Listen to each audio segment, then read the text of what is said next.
Good morning, all. Morning. And I'm Bill Stiles, my wife is Kay, and we had the privilege of serving for about 15 years as international missionaries in East Africa. And so, serving in different places in the world, people have different experiences. But really, you talk about the sacrifices that people make to be missionaries in a foreign land with a foreign language and a foreign culture and all of that. And we didn't really consider our living conditions and things like that to be sacrifices. We were just following God, and God led us to Africa. But we became missionaries in middle age. People are called by God in high school or junior high or something, and they're going to be a pastor and all of this. That didn't happen to me. In fact, when Kay and I were talking about getting married, she said, "You're not going to be a preacher, are you?" I had no thought of ever being a preacher, even though I had a grandfather who was a pastor. But we raised our children in the States, and I thought my dream job was to be a pilot and a flight instructor, and I was happy doing that until God called me to missions. And so we prepared for missions, went through seminary and all of that stuff. And we were appointed to East Africa, Tanzania specifically. And as the general missionary is what they call the general evangelist.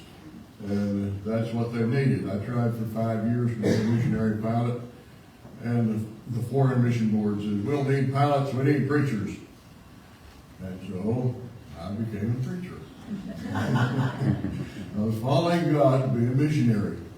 So we arrived in Tanzania. We went to language school in Kenya.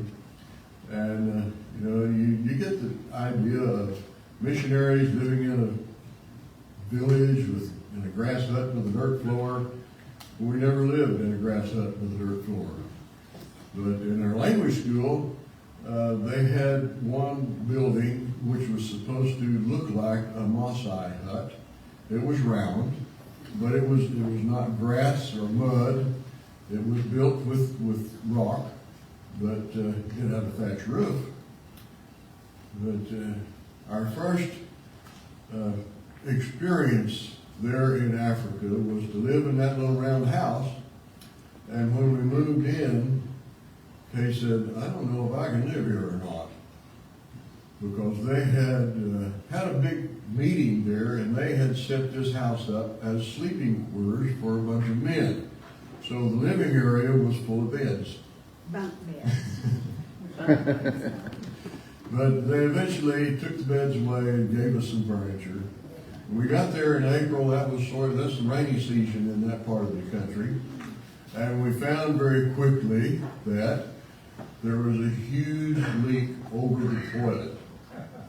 And if you went to the toilet while it was raining, you got rain on. And so we asked the missionary in charge of maintenance about it, and he said, "Well, when it's raining, we can't work on it. When it's dry, we don't know where the leak is. Welcome to Africa." They did eventually get the leak fixed, but we spent the first few weeks with an umbrella taped up over the toilet.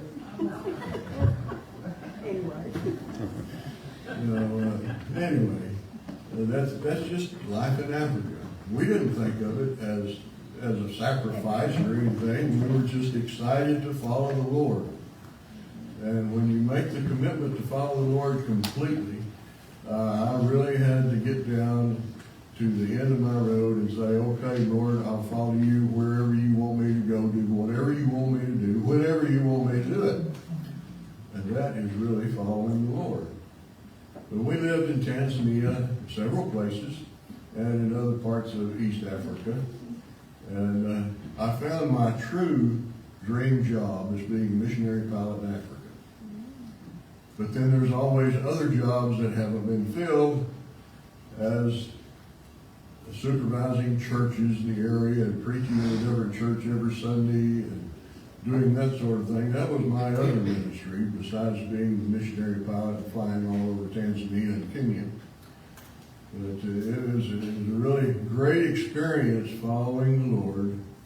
And I tell you, when you really follow the Lord, you'll have the best exciting time of your life.